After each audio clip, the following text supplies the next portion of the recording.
Selamat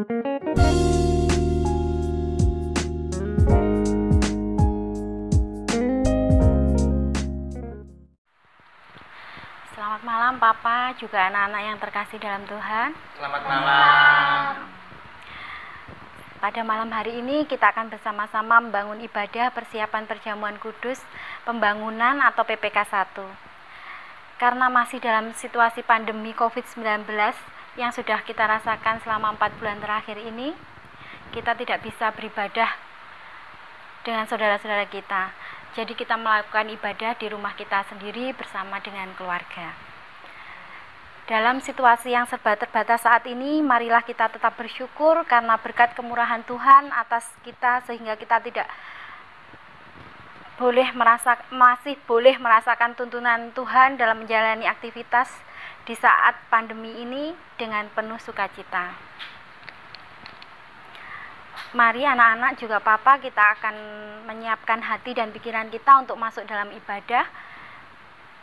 Kita akan pujikan lagu berjudul Berkat Kemurahan-Mu.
Mari kita masuk dalam saat yang teduh.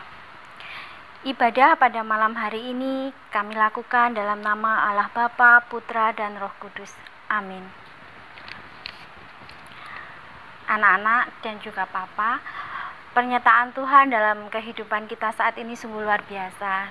Di tengah suasana pandemi, kita masih diberi kekuatan dan kesempatan untuk menjalani kehidupan hari lepas hari. Marilah kita ungkapkan rasa syukur kita atas pertolongan Tuhan dalam kehidupan kita dengan memuji Kidung Jemaat 246 bait yang pertama, Ya Allah yang Maha Tinggi.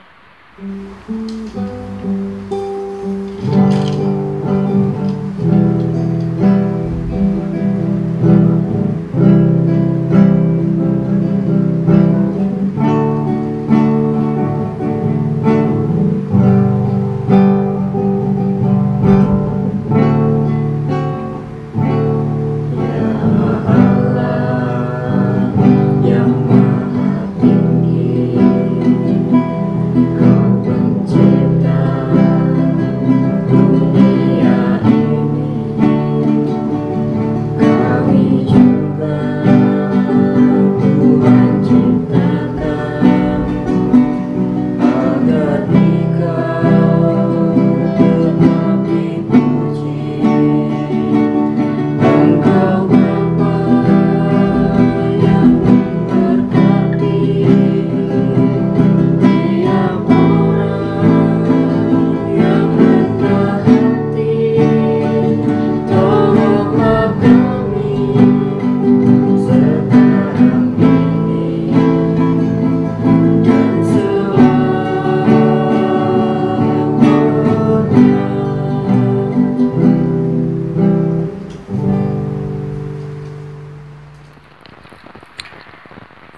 ini kita akan masuk dalam pelayanan firman. Sebelum itu kita akan memuji PKJ 15 bait yang pertama, Kusiapkan hatiku Tuhan.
Melayani firman adalah Papa. Monggo Pak, waktu dan tempat kami persilahkan.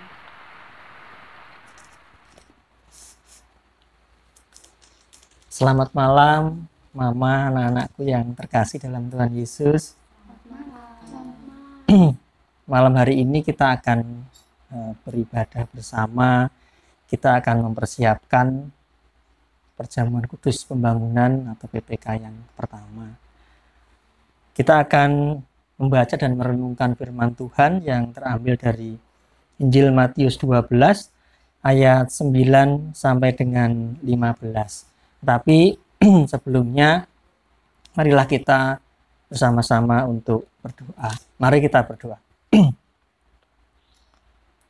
Ya Tuhan, ajarkan kami untuk senantiasa hidup dalam firman-Mu, sehingga kami mampu menjalani kehidupan kami yang berkenan di hadapan-Mu.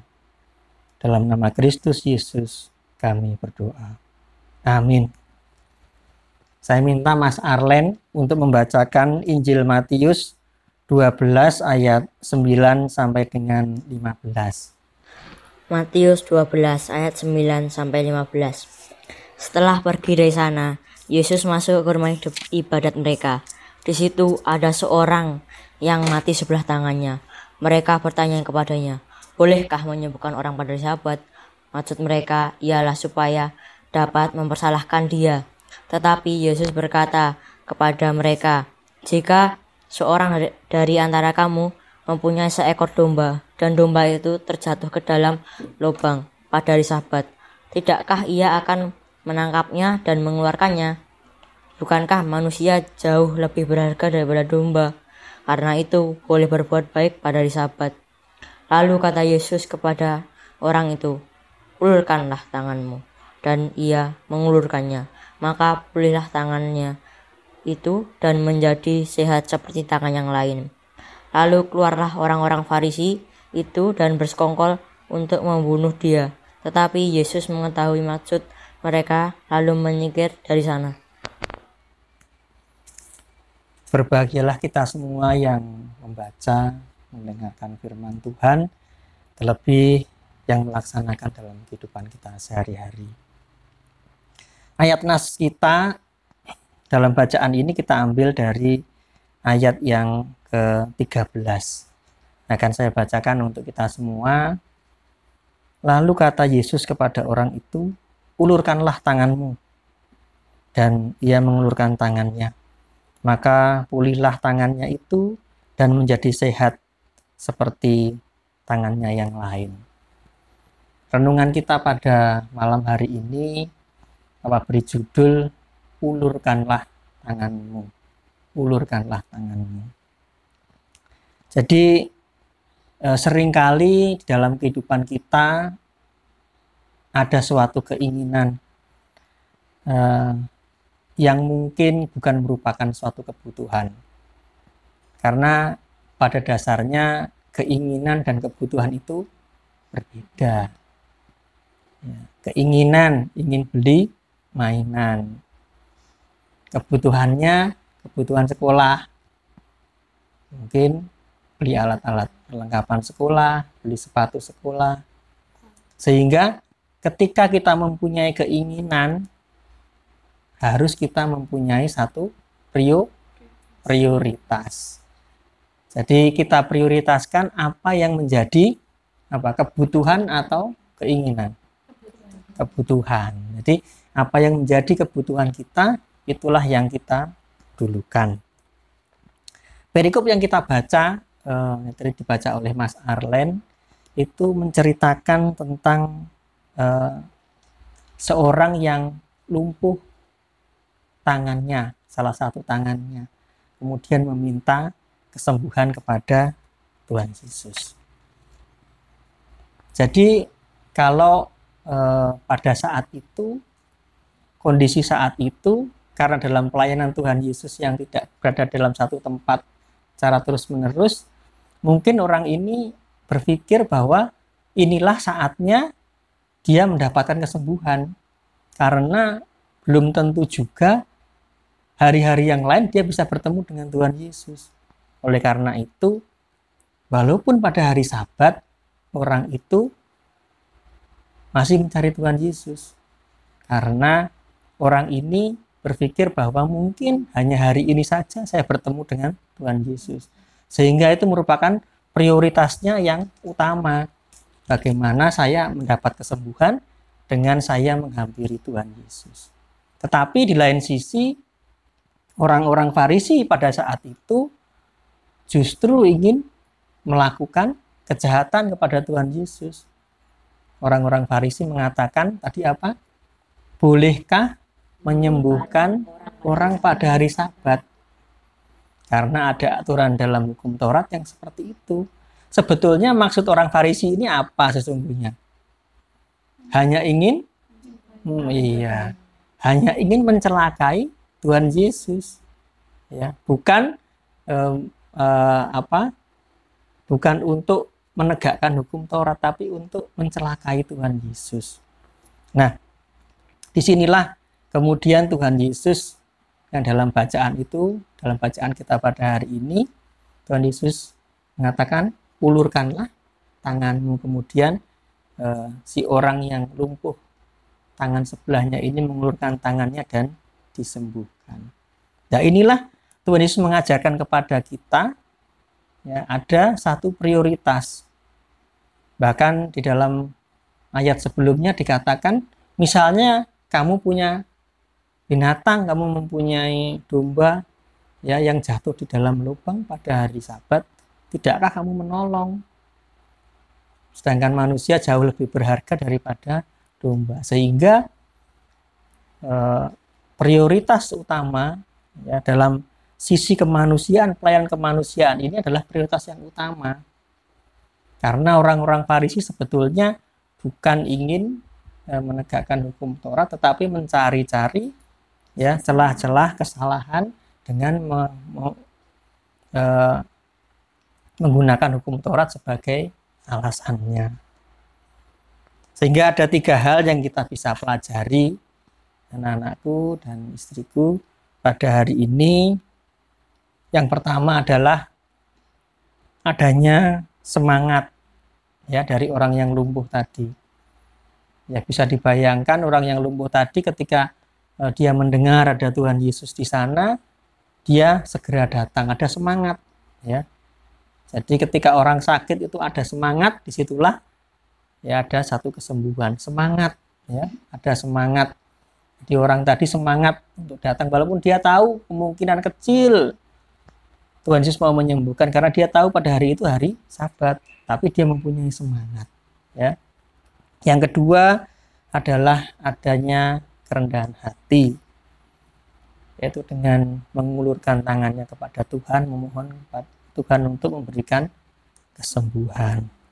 Kemudian yang ketiga, Tuhan Yesus mengajarkan kepada kita tentang skala prioritas. Ya, skala prioritas artinya bahwa aturan-aturan yang ada atau pemahaman-pemahaman yang ada jangan sampai itu menumpulkan sisi kemanusiaan kita. Ya. Di hari-hari ini, di saat masa pandemi ini, kalian mestinya pernah melihat satu ilustrasi di dalam televisi. Di situ digambarkan ada satu orang, satu keluarga yang terkena virus corona. Kemudian di depan rumahnya ditulisi sedang isolasi mandiri gitu ya. Ada kan ya itu. Nah, kemudian diceritakan ada seorang laki-laki mungkin Pak RT ya, sibuk sekali, bingung ya, menelpon ke sana kemari. Akhirnya orang-orang satu kampung itu membantu orang yang tadi ya. Dia membelikan peralatan harian ya, belanjaan, kebutuhan harian ditaruh di depan pagarnya, kemudian orang yang isolasi ini mengambil itu dan menggunakannya. Nah, pelajaran ini sebetulnya sama seperti yang Tuhan Yesus ajarkan. Ketika kita tahu virus corona itu berbahaya, virus ini menular, virus ini mematikan. Ya, kalau kita berpikir dengan pemahaman kita, kalau ada orang yang kena corona, ya kita menjauhi saja daripada kita kena, gitu ya. Kan begitu pemahaman kita kan seperti itu. Tetapi ya, Tuhan Yesus mengajarkan ya, sisi kemanusiaan ya prioritas utama dalam sisi kemanusiaan, pelayanan kemanusiaan harus diutamakan. Sehingga sama seperti Pak RT tadi yang mengajak warganya ya untuk membantu. Dia tidak berkontak langsung dengan yang sakit corona tadi, tetapi dia membantu dengan cara yang aman. Gitu ya. Jadi hal-hal yang kita pikirkan, aturan-aturan yang ada itu jangan menghalangi kebaikan kita, jangan menghalangi sisi kemanusiaan kita. Itu yang bisa kita pelajari dari bacaan kita pada malam hari ini. Kemudian kita akan masuk dalam perjamuan kudus pembangunan. Juga ada beberapa refleksi yang perlu kita refleksikan pada malam hari ini. Yang pertama adalah mari kita bersyukur. Kita mempunyai keyakinan dan kita belajar bahwa masa kelam ini akan berganti dengan sukacita. Jadi diceritakan pada zaman dahulu, kalau kalian belum pernah mendengarkan cerita bahwa GKJW kita ini pernah mengalami masa kekelaman, yaitu ketika GKJW di masa penjajahan Jepang nyaris untuk pecah karena ada bibit-bibit perpecahan di sana. Mungkin situasi politik, situasi ekonomi pada saat itu menjadikan bibit-bibit perpecahan itu menjadi semakin besar.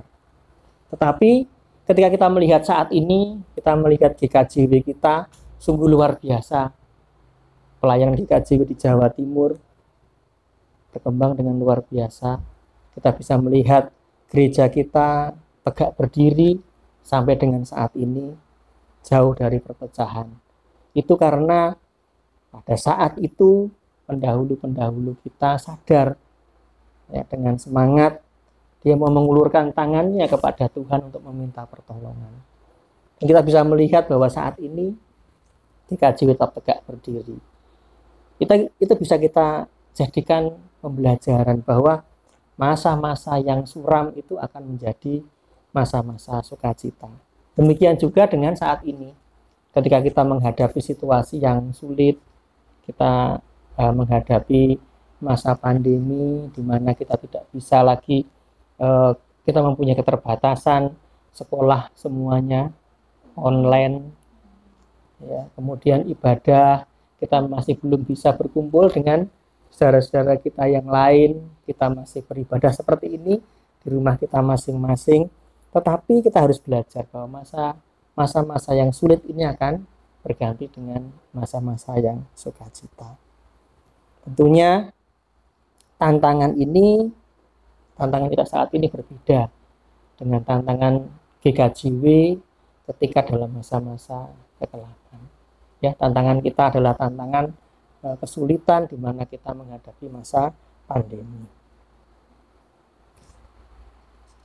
Masa-masa ini mungkin nanti, ya, mungkin Kak Pio, mungkin Mas Arlen, ya, mungkin bisa menceritakan kepada generasi berikutnya, ya. Di tahun 2020, ya, kita menghadapi masa pandemi, ya, mungkin diceritakan kepada anak cucu kita, ya. Kita membantu pemerintah untuk, ya, menanggulangi virus corona dengan apa? Dengan berdiam diri, ya, berdiam diri di rumah. Jadi kita membantu, kita ikut melawan virus corona ini dengan berdiam diri. Kita melawan virus corona ini dengan beribadah di rumah kita masing-masing. Kita melawan virus corona ini dengan mencuci tangan, ya. Di zaman modern seperti ini, zaman yang serba canggih seperti ini, kita masih diajari untuk mencuci tangan, ya. Jadi itu mungkin yang akan kita ceritakan kepada anak cucu kita, bahwa di tahun 2020, ya, terjadi pandemi yang luar biasa, terjadi di seluruh dunia, ya, tetapi kita melawannya dengan berdiam diri, kita melawannya dengan mencuci tangan. Nah, yang kedua, refleksi kita adalah menghadapi tantangan dengan kebersamaan dalam persekutuan di GKJW. Tentunya hal-hal ini, ya, kita sebagai satu persekutuan di GKJW menghadapi satu tantangan yang sama, tantangan di masa pandemi, tantangan di masa-masa yang sulit seperti saat ini, tapi dengan kebersamaan. Kira-kira apa, ya, dengan menghadapi tantangan saat ini, apa yang bisa kita lakukan dengan kebersamaan itu apa kira-kira? Mungkin Mama, apa tantangan kita saat ini ketika kita menghadapi masa pandemi seperti ini, kemudian kebersamaan kita dalam persekutuan ini bisa menghadapi tantangan ini, kira-kira contohnya mungkin seperti apa? Karena pandemi kita kan jadi susah keluar, ya Pak, ya. Biasanya kan Mama kemana gitu berangkat sendiri, jadi kan sekarang susah untuk melakukan sesuatu yang kayak dulu, misalnya ke pasar dengan bebas atau ke mall dengan bebas. Tapi kita beruntung di wilayah itu kan, di WA wilayah itu ada beberapa teman seiman kita yang berjualan, sehingga di situ menyediakan apa-apa yang mungkin kita butuhkan. Nah, kita bisa membeli dari situ. Dan satu lagi keuntungan, karena kita tidak bisa keluar, ada toko yang melayani online, dan itu teman seiman kita. Jadi itu mungkin yang dinamakan simbiosis, ya, mutualisme, saling menguntungkan. Yang teman sana membutuhkan pelanggan seperti kita, dan yang kita juga membutuhkan apa yang mereka jual. Mungkin seperti itu, ya Pak, ya. Ya, terima kasih. Benar, ya. Jadi kebersamaan kita mungkin hal-hal yang sangat kecil yang bisa kita lakukan. Kebersamaan seperti itu, mungkin ada warga kita yang menjual, kemudian kita membutuhkan, ya, kita bisa membeli. Ya, artinya hal-hal yang kecil yang kita mulai dari kebersamaan seperti inilah yang menjadikan kita kuat. Artinya bahwa menghadapi tantangan ini kita mempunyai kebersamaan, terutama dalam persekutuan kita di GKJW. Yang terpenting memang kebersamaan ini, saling menolong ini kita lakukan dengan ketulusan hati. Ya, poinnya adalah dengan ketulusan hati. Apa pernah melihat satu ilustrasi, apa lupa ini ada di televisi mana, ada di Semarang atau ada di sini, intinya ini adalah contoh tentang pemberian dengan ketulusan hati. Jadi diceritakan di situ ada seorang juragan ya yang kaya gitu, yang pelit ya, kaya dan pelit ya. Kemudian ya siapa ya, Tuan Fred ya, pelit ya, dia pelit ya, tapi dia kaya. Tetapi dia ingin terlihat bahwa dia tidak pelit ya gitu ya. Ini diceritakan sebetulnya bukan untuk kita, tapi kebetulan itu adalah masa sebelum hari raya Idul Fitri, saudara-saudara kita yang lain. Jadi diceritakan itu pelit begitu, kemudian dia ingin tampil tidak pelit ya. Kemudian dia ingin memberikan suatu hadiah kepada orang yang dianggapnya bisa menerima itu ya.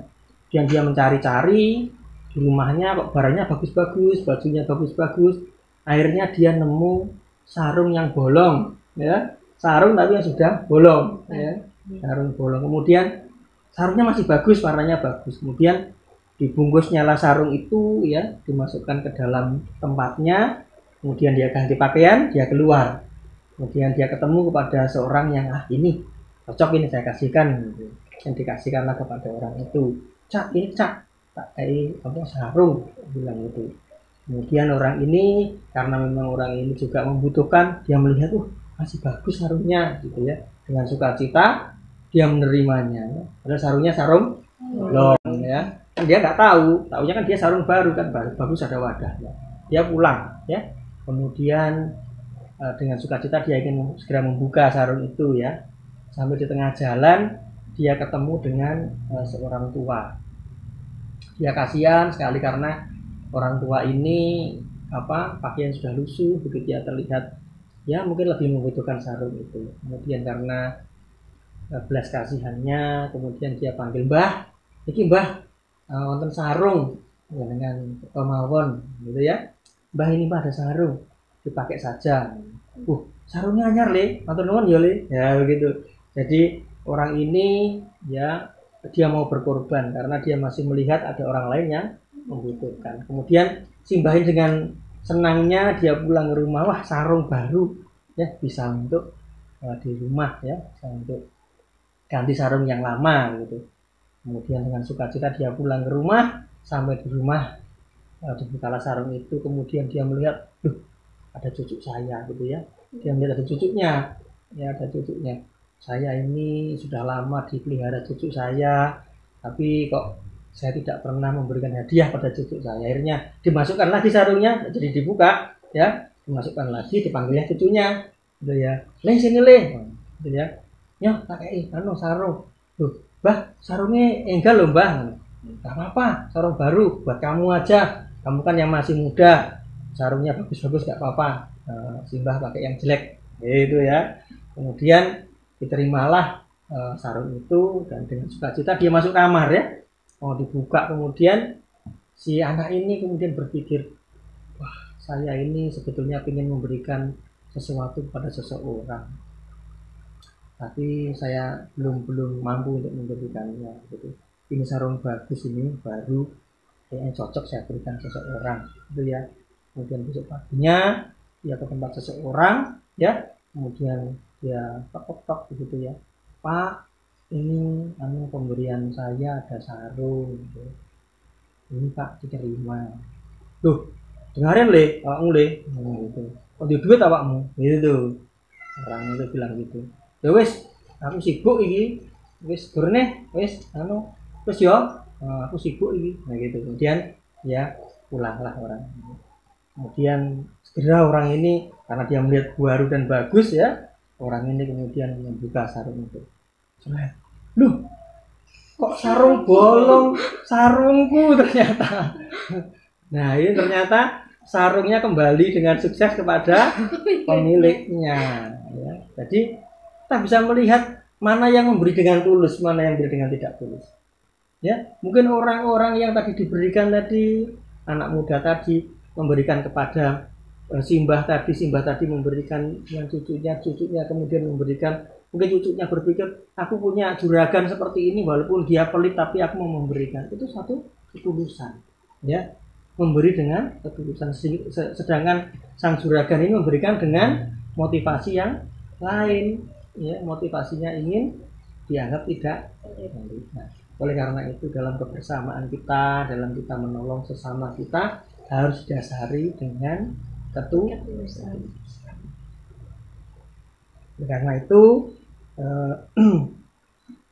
pengalaman kita yang bisa kita petik dari renungan kita pada malam hari ini, bagaimana masa-masa kelam GKJW, ya, yang diceritakan tadi, bagaimana GKJW hampir saja pecah, ya, tapi saat ini kita bisa melihat GKJW tumbuh dengan luar biasa. Demikian juga dengan tantangan-tantangan kita saat ini ketika kita menghadapi masa sulit COVID-19, masa-masa pandemi ini, kita yakin dan percaya bahwa pertolongan Tuhan nanti akan ada pada kita. Amin, ya. Jadi kita nanti bisa melihat sama seperti kita melihat sekarang GKJ berdiri tegak, ya. Kita nanti pun juga yakin dan percaya bahwa pandemi ini akan berakhir. Ya, masa sulit ini akan berakhir. Tetapi dengan satu, ya, yang pertama dengan semangat, ya, sama seperti orang yang tadi lumpuh sebelah tangannya mempunyai semangat untuk datang kepada Tuhan untuk meraih kesembuhannya. Yang kedua, dengan kerendahan hati kita minta Tuhan untuk menjamah kita, ya. Kita mengulurkan tangan kita kepada Tuhan memohon pertolongan. Dengan semangat, dengan kita memohon pertolongan kepada Tuhan. Yang ketiga, kita mengulurkan tangan kita kepada orang lain, ya. Kita menjadi berkat untuk orang lain. Kita menjadi jawaban atas doa-doa yang dipanjatkan oleh saudara-saudara kita, ya. Ketika saudara-saudara kita memanjatkan doa meminta pertolongan, ya, kita menjadi jawaban. Mungkin jawabannya sederhana sekali, sama seperti yang tadi Mama contohkan, kalau ada yang jual kita bisa membeli. Hal yang sederhana yang bisa kita lakukan, apapun yang sederhana yang bisa kita lakukan, tetapi dengan ketulusan hati, ya, itulah yang kita lakukan, sehingga kita bersama-sama sebagai satu persekutuan di GKJW mampu menjalani semua ini dengan baik. Kiranya Tuhan memberkati kita semua.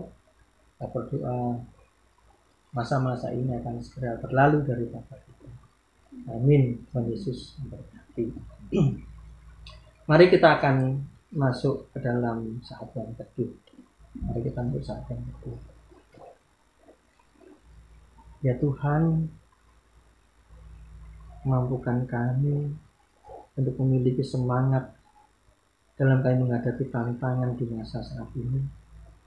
Mengulurkan tangan kami kepadamu dengan kerendahan hati, dan mampu mengulurkan tangan kami kepada sesama kami sebagai saranamu untuk menjadi jawaban atas doa-doa sesama kami. Amin. Kami serahkan kembali ke Mama. Terima kasih.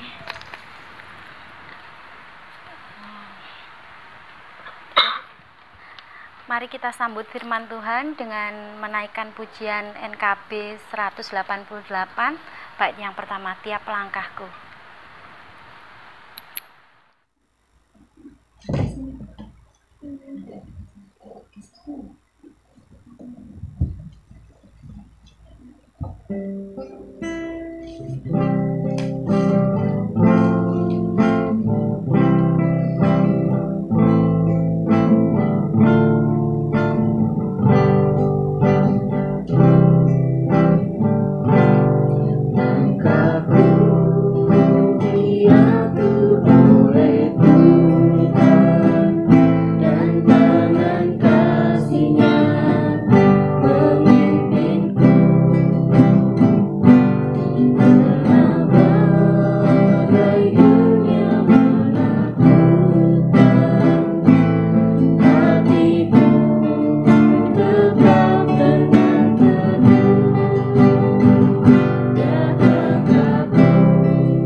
tiba waktunya kita diberi kesempatan untuk mengungkapkan rasa syukur kita melalui persembahan yang sudah kita siapkan.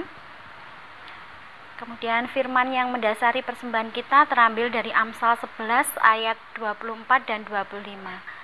Ada yang menyebar harta tapi bertambah kaya. Ada yang menghemat secara luar biasa namun selalu kekurangan. Siapa banyak memberi berkat, diberi kelimpahan. Siapa memberi minum, ia sendiri akan diberi minum.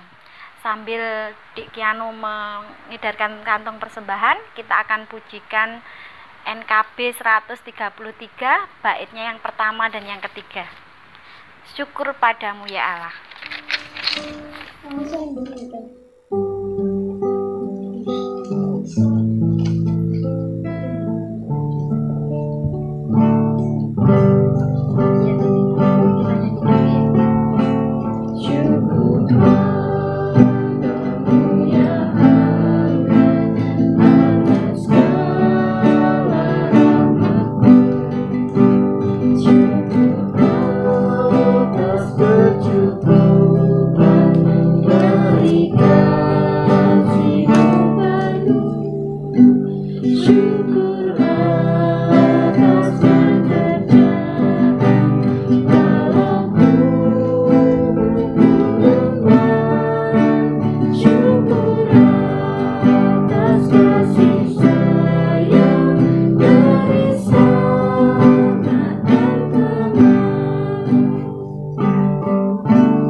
Anak-anakku yang terkasih, mari kita akan membawa persembahan kita dalam doa dan kita akan memasuki doa syafaat.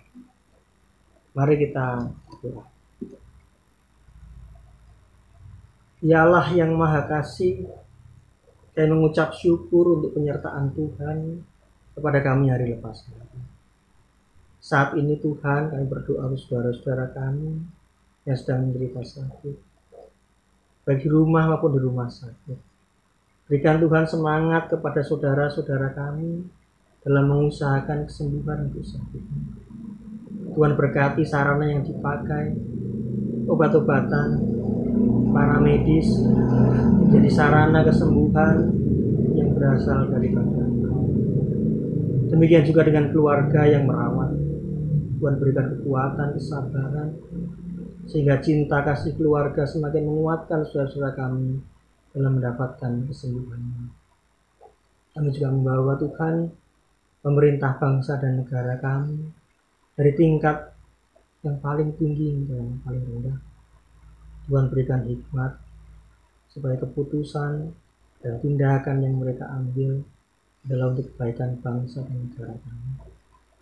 Lebih di mana pandemi COVID-19 saat ini, Tuhan berikan hikmat kepada pemerintahan kami untuk mendapatkan jalan yang terbaik mengatasi pandemi saat ini. Sertai para medis yang berjuang untuk menolong saudara-saudara kami yang menderita sakit karena virus corona ini. Berikan mereka kekuatan, kesehatan, lebih semangat, sehingga mereka dapat menjalankan tugasnya dengan baik. Dan mengucap syukur Tuhan juga atas penyertaan Tuhan kepada Gereja Kristen Jawi Wetan, persekutuan kami di bumi Jawa Timur ini, yang tetap teguh berdiri sampai saat ini, karena hanya penyertaan Tuhan saja. Kami berdoa Tuhan untuk gereja Tuhan, kita Jawa Jemaat Waru, Tuhan sertai Tuhan para pelayan-pelayan, Bapak Ibu Pendeta, Bapak Ibu Guru Injil, majelis jemaat, segenap warga jemaat. Kiranya Tuhan juga berkati. Tuhan sertai dalam kehidupan kami masing-masing. Kami membawa Tuhan persembahan kami, yang kami ambilkan dari sebagian berkat Tuhan yang Tuhan berikan kepada kami. Tuhan sucikan, Tuhan kuduskan persembahan kami Tuhan. Sehingga persembahan ini menjadi berkat buat kami, buat berkat untuk jemaat Waru, buat berkat buat persekutuan kami di majelis daerah, persekutuan kami di majelis agung, sehingga berkat Tuhan nyata atas kami. Terima kasih Tuhan, segala seru permohonan doa kami minta dengan percaya dalam nama Tuhan kami Yesus Kristus yang mengajarkan kami berdoa.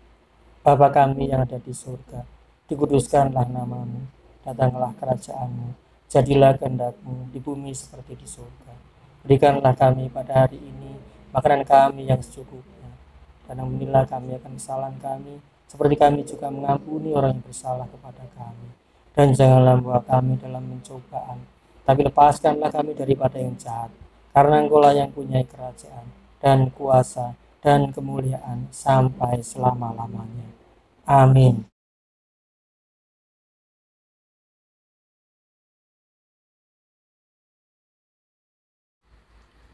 Anak-anak istriku yang terkasih, marilah kita menjalani kehidupan kita saat ini, terutama di tengah-tengah masa sulit saat ini, dengan tetap bersemangat menyerahkan segala sesuatunya kepada Tuhan.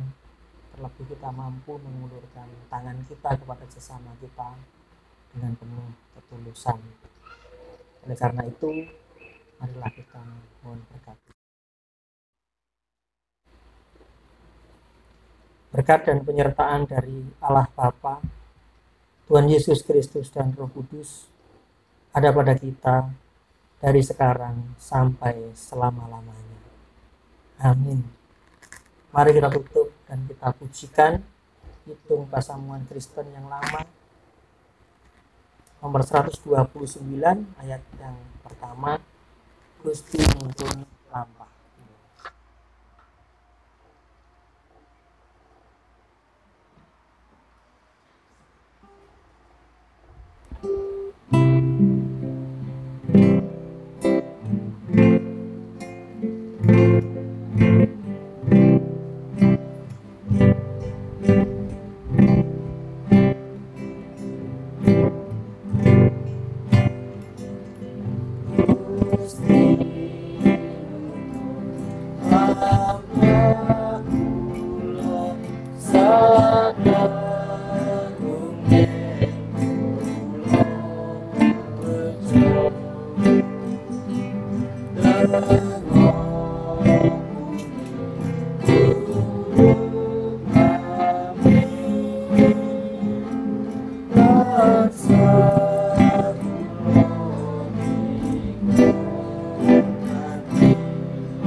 Tuhan memberkati kita semua. Amin.